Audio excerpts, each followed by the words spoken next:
Okay, so I need to tell you something weird about yourself. And I say weird because you probably already know this about yourself. You just never had a word for it. There are people walking around right now, maybe you're one of them, who can walk into a room and feel the tension before a single word is spoken. Who knows someone is upset before that person knows it themselves? Who stay calm when everything is falling apart? Not because they're brave, but because chaos was just Tuesday. These people didn't go to a special school for this. They didn't meditate for 20 years.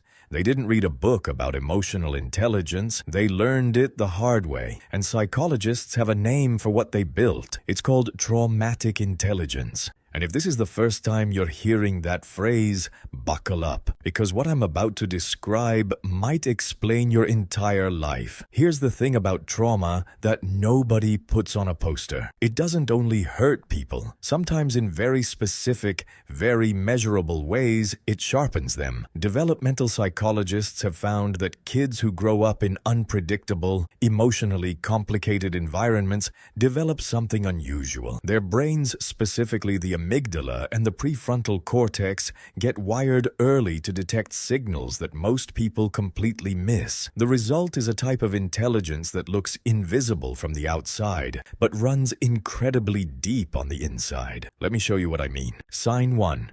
You can read a room before anyone says a word. You walk in somewhere, a family dinner, a meeting, a party, and something shifts in you immediately. A quiet alertness. You notice the posture, the micro-expression that crossed someone's face for less than half a second, the way two people aren't looking at each other. This isn't intuition in some mystical sense. This is pattern recognition. Your brain was trained from an early age to scan environments for emotional data, because at some point, that scanning kept you safe. Sign 2. You feel other people's emotions before they feel them themselves. Someone says they're fine. You already know they're not. You sensed the shift in their energy before they had words for it. Psychologists call this hyperempathy, and it develops in people who grew up needing to track the emotional states of the people around them very closely. You didn't choose to be this attuned. Your environment required it.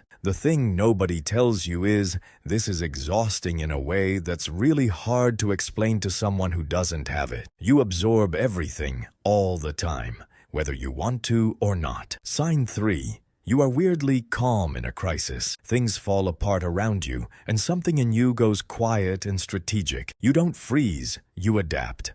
Here's why. Researchers call it stress inoculation. Your nervous system was calibrated in high-stakes environments. High-stakes situations were just your normal. So when other people are spiraling, you're already 3 steps ahead thinking about what to do next. It's not that you don't feel it. It's that your brain has been here before, many times, and it knows how to move. Sign 4. You think about human behavior almost compulsively. You replay conversations.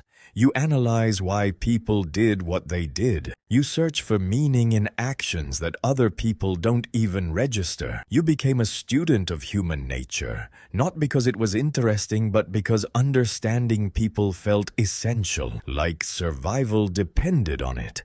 Because for a while it kind of did. And before we go further, I want to pause here for a second, because everything I just described, the perceptiveness, the empathy, the crisis calm, the obsessive pattern reading, these are not weaknesses dressed up as strengths. These are genuine cognitive and emotional adaptations built by a brain that had to grow quickly, and did. Okay, let's keep going. Sign 5. You figured things out yourself. You didn't wait for someone to rescue you. You built solutions quietly and independently. People who know you are sometimes surprised by how self-sufficient you are, but it makes complete developmental sense. When the environment growing up wasn't reliably supportive, the brain learned to internalize resourcefulness. Depending on others felt risky, so competence became the default. You became the person who figures it out, because that was the only option available. Sign 6.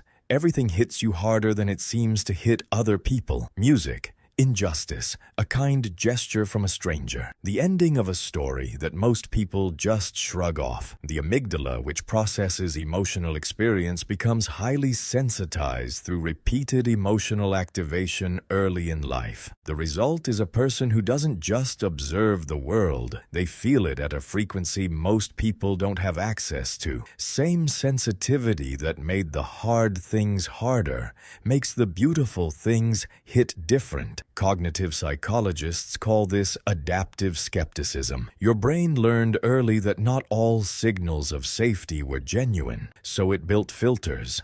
Those filters can feel isolating sometimes, but they also mean the connections you do form tend to be honest, meaningful, and unusually hard to break. Sign 8. Slowing down feels uncomfortable, almost unsafe. When things get quiet, your mind doesn't rest easily. It wanders inward, not always gently. This is your nervous system doing exactly what it was conditioned to do. Stay alert. The irony is that the intelligence trauma built requires serious effort to unwind. Learning to rest.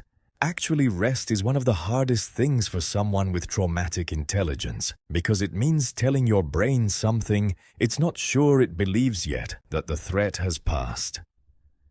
Thus, sign 9. You don't do relationships casually. When you let someone in, you let them all the way in.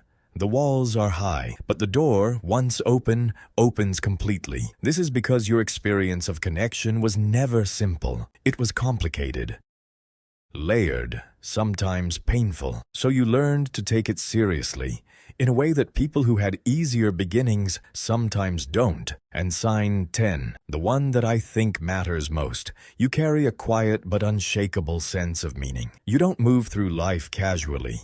You've looked closely at pain, your own and other people's, and something in you refused to let it be meaningless. Research on post-traumatic growth by psychologists Richard Tedeschi and Lawrence Calhoun shows that a significant portion of people who navigate real adversity emerge with a deeper philosophical clarity about what matters and why. You learned wisdom earlier than most people do, not because you wanted to, but because you had to. Here's what I want you to sit with. Traumatic intelligence isn't something to celebrate at the expense of what it cost. The sharpness was real, but so was the cost. What psychology keeps finding is that the human brain is not simply damaged by hardship. It is also in very specific and measurable ways transformed by it. The way you read people, the empathy you extend, the way your mind works in a crisis. These aren't coincidences.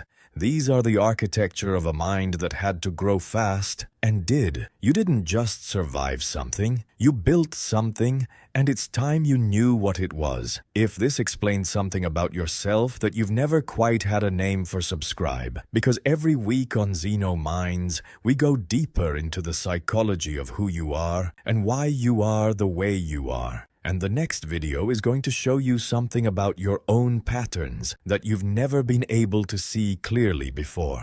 Click it.